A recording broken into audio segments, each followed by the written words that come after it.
Hello friends, आज मैं आपके साथ इकोनॉमिक्स का एक और टॉपिक लेके आया हूँ और टॉपिक का नाम है कंज्यूमर एजुकेशन। शुरू करने से पहले बता दूं कि चैप्टर का नाम है कंज्यूमर प्रोटेक्शन और इस चैप्टर के सारे लिंक्स आपको इस वीडियो के डिस्क्रिप्शन में मिल जाएंगे। तो चलिए शुरू करते हैं। कंज्यूमर एजुकेशन क्या होता है और किस हिसाब से आपने पेपर में लिखना है। Nowadays our markets have become consumer oriented. आजकल अगर आप देखोगे तो जो आपकी हमारी जो मार्केट्स हैं वो कंज्यूमर ओरिएंटेड हो गई हैं, कंज्यूमर का ख्याल रखती हैं। ठीक है, the importance of the consumers is increasing day by day. Consumers की जो इंपॉर्टेंस है वो लगातार बढ़ती जा रही है। With the increase in production activities many manufacturers have started using unfair means for selling their products। तो जैसे जैसे प्रोडक्शन एक्टिविटीज़ बढ़ रही हैं, जैसे जैसे नई फैक्ट्रीज खुल रही हैं, नई फर्म्स खुल रही हैं, वैसे वैसे जो प्रोड्यूसर्स हैं उन्होंने अनफेयर मीन्स जो है अडॉप्ट करने शुरू कर दिए हैं। अनफेयर मतलब उल्टे सीधे काम करने शुरू कर दिए हैं जिससे कि उनकी सेलिंग या उनका जो माल है वो बिक सके। ठीक है, they cheat consumers in one way और द अदर। वो कंज्यूमर को धोखा देने की कोशिश करते हैं, चीट करने की कोशिश करते हैं, एक तरीके से या दूसरे तरीके से। In India many people are still illiterate who can be easily cheated by the marketeers और मैन्युफैक्चरर्स। इंडिया में अभी भी देखा जाए तो काफ़ी जो हैं अनएजुकेटेड लोग हैं, इलिटरेट लोग हैं, जिनको बेवकूफ़ बनाना काफ़ी आसान हो जाता है मैन्युफैक्चरर्स के लिए। ठीक है, कैसे बनाते हैं वो आगे डिस्कस करेंगे। Consumer exploitation is more common in rural areas where consumers are less aware about their rights. Sorry, consumers को बेवकूफ़ बनाना और ज़्यादा आसान हो जाता है, कंज्यूमर को एक्सप्लॉयट करना काफ़ी आसान हो जाता है रूरल एरियाज़ में, क्योंकि ज़्यादातर रूरल एरियाज़ में लोग इलिटरेट हैं जिनको अपने राइट्स के बारे में नहीं पता। Consumer education means to educate consumers about their rights like right to be informed, right to be या right to safety, right to choose, right to seek redressal etc। Consumer education क्या होता है? Consumer education का मतलब होता है consumers को educate करना अबाउट देयर राइट्स, उनके राइट्स के बारे में उनको बताना। जैसे कि राइट टू बी इन्फॉर्म्ड, जब भी वो चीज़ खरीदते हैं उनको पूरी चीज़ के बारे में इंफॉर्मेशन होनी चाहिए। राइट टू सेफ्टी, कि वो उस चीज़ से उनकी कोई लाइफ और प्रॉपर्टी को जो है नुकसान नहीं होगा। राइट टू चूज़, वो चूज़ कर सकते हैं, उनको कोई इन्फोर्स नहीं कर सकता कोई चीज़ खरीदने के लिए। राइट टू सीक रिड्रेसल, उनको जो रिड्रेसल है उसका भी हक है कि उनकी बात सुनी जाए, अगर वो केस करते हैं तो उनका केस भी सुना जाए। समझ की बात? तो कंज्यूमर्स के कई राइट्स हैं, कौन कौन से हैं वो आगे मैं वीडियो में डिस्कस करूँगा। तो ये सारे राइट्स के बारे में उनको पता होना चाहिए, उसको कहते हैं कि कंज्यूमर एजुकेशन देना। ठीक है, consumer education is an important determinant of consumer protection. Consumer को एजुकेट करेंगे तभी कंज्यूमर को प्रोटेक्ट कर पाएंगे। This will help the consumers in protecting himself और herself against fraudulent, deceptive and misleading advertisement and poor और नेग्लिजेंट सर्विसेज। तो consumer education एक ऐसा तरीका है जिससे हम कंज्यूमर को प्रोटेक्ट कर सकते हैं कि उसके साथ कोई फ्रॉड ना कर दे या फिर कोई मिसलीडिंग एडवर्टाइजमेंट दिखा के या को नेग्लिजेंट सर्विसेज ना दे दे या पुअर सर्विसेज ना दे दे। कंज्यूमर को एजुकेट करेंगे तो इन सारी प्रॉब्लम्स को वो मतलब सॉल्व कर सकता है। ठीक है, the aware consumer is said to be an empowered consumer. जो अवेयर होगा कंज्यूमर, उसको हम ये भी कह सकते हैं कि वो एम्पावर्ड है, मतलब उसको अपने राइट्स के बारे में पता है। Government is educating consumers in various ways like, सरकार किस किस तरीके से लोगों को एजुकेट करने की कोशिश कर रही है, कंज्यूमर्स को एजुकेट करने की कोशिश कर रही है। किस तरीके से, मैंने फॉलोइंग पॉइंट्स में लिखा है। By advertising about rights of consumers in media such as newspaper, radio, television etcetera through various special campaigns like Jago Grahak Jago etcetera etcetera. तो कंज्यूमर्स को एजुकेट करने के लिए सरकार लगातार एडवर्टाइजिंग कर रही है। ठीक है, मशहूरियाँ वगैरह दे रही है न्यूज़पेपर्स में, रेडियोज़ में, टीवीज़ वगैरह में, ताकि कंज्यूमर्स को अपने राइट्स के बारे में पता लगे। ठीक है, दूसरा, कंज्यूमर्स के लिए मूवमेंट्स चला रही है, कैंपेन्स चला रही है, जैसे जागो ग्राहक जागो, कि जो भी कस्टमर्स हैं, कंज्यूमर्स हैं, उनको इंसिस्ट कर रही है कि वो जागें और मतलब ऐसे ना कोई अन्यवाह सामान खरीद के बैठ जाए। समझ की बात? सेकंड आ जाता है bye incorporating the rights of consumers in the syllabus covered for schools and colleges.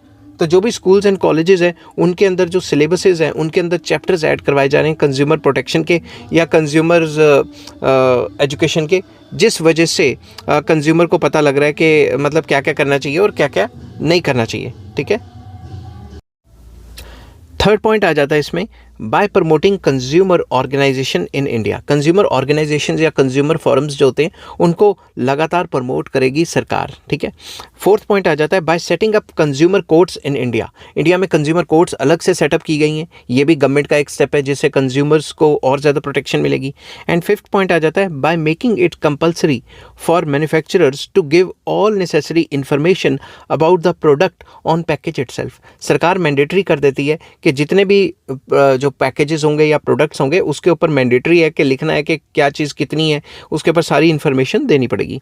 Every package shall bear names and addresses, telephone numbers या फिर emails etcetera of the manufacturer और marketer which can be contacted in case of consumer complaints. तो वो जो चीज़ है उसके पर telephone या एड्रेस या ईमेल्स वगैरह लिखे होने चाहिए, फ़ोन नंबर्स लिखे होने चाहिए कस्टमर केयर वगैरह के, ताकि अगर कंज्यूमर को कोई प्रॉब्लम हो तो वो कंप्लेंट कर सके उस जगह पे, ठीक है। सिक्स्थ पॉइंट आ जाता है by celebrating world Consumers Right Day on 15th March and National Consumers Right Day on 24th December every year। तो सरकार सेलिब्रेट करती है 15th मार्च को वर्ल्ड कंज्यूमर्स राइट डे और 24 दिसंबर को सेलिब्रेट करती है नेशनल कंज्यूमर्स राइट डे, ताकि लोगों को मतलब पता तो लगे कंज्यूमर्स के राइट्स वगैरह क्या होते हैं। सेवन्थ पॉइंट आ जाता है by using posters, calendars, neon sign boards, bus panels, LCD स्क्रीन्स in railway stations and airports by arranging seminars, workshops etc. consumers is made aware of their rights। तो सरकार लगातार कंज्यूमर्स को अवेयर करने के लिए पोस्टर्स वगैरह लगाती है, कैलेंडर्स वगैरह छापती है और साइन बोर्ड्स वगैरह या फिर बस के ऊपर लगा देती है पोस्टर, बस के ऊपर एडवर्टाइज़ करने की कोशिश करती है कि कंज्यूमर्स को जो है उसके राइट्स के बारे में पता लगे। तो इस टाइप के सेमिनार्स या वर्कशॉप्स भी सरकार लगातार करती रहती है। एट्थ पॉइंट आ जाता है by designing website to generate consumer awareness among the internet users. तो जो इंटरनेट यूज़र्स हैं उनके लिए एडवर्टाइज़ करती है, या फिर एडवर्टाइज़ कहना सही नहीं रहेगा वर्ड, तो जो मतलब इंटरनेट यूज़र्स हैं उनके लिए टाइम टू टाइम जो भी वेबसाइट वगैरह बनाएगी उसको डिज़ाइन करेगी, जगह जगह पे अपनी जो है प्रेजेंस देने की कोशिश करेगी। अगर आप कोई साइट खोलोगे तो साइट पे आ जाएगा कि कंज्यूमर्स को जागना चाहिए वगैरह वगैरह, ठीक है। तो ये सारे काम सरकार करती है ताकि कंज्यूमर्स को एजुकेट किया जा सके, ठीक है। Keeping in view the nature of the Indian consumers and various problems and various ways used by manufacturers or marketeers for the exploitation of consumer, our government enacted Consumer Protection Act in year 1986 and in year 2019। अब ये सारी चीज़ें देखते हुए consumers को बचाने के लिए सरकार ने 1986 में कंज्यूमर प्रोटेक्शन एक्ट बनाया था और उसको रिवाइज करके दोबारा से बनाया 2019 में। 2019 का एक्ट क्या है वो मैं आगे अलग से उसकी वीडियो बनाऊंगा। Consumer awareness scheme for the 12th plan was formulated to give an increased thrust to the multimedia publicity campaign to make consumers aware of their rights। तो 12th प्लान में इस पे काफ़ी जोर दिया गया था कि हम मल्टीमीडिया के अंदर काफ़ी ज़्यादा पब्लिसिटी करेंगे, कैंपेन वगैरह चलाएंगे ताकि कंज्यूमर्स को एजुकेट किया जा सके।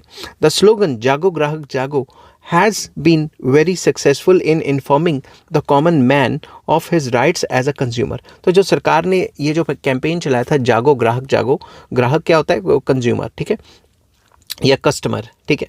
तो उसको एनलाइट करने के लिए, उसको मतलब जगाने के लिए कि भाई आपके साथ कई टाइप का धोखा भी हो सकता है, कॉमन मैन को उसको राइट्स को बताने के लिए ये जो कैंपेन सरकार ने चलाया था उसका काफ़ी फ़ायदा हुआ। As a part of the consumer awareness scheme the rural and remote areas have been given top priority. तो इसके अंदर जो रूरल एरियाज़ हैं और जो रिमोट एरियाज़ हैं उनको टॉप प्रायोरिटी दी गई ताकि वहाँ पे कंज्यूमर्स को ठगा ना जा सके और कंज्यूमर्स के साथ कोई ऐसा काम ना हो जिससे फ्रॉडुलेंट एक्टिविटी हो जाए उनके साथ। आई होप ये वीडियो आपको पसंद आई होगी। अगर पसंद आती है तो please like share and subscribe. Next topic मैं आपके साथ डिस्कस करूँगा कंज्यूमर प्रोटेक्शन क्या होता है, ठीक है। Take care, bye bye.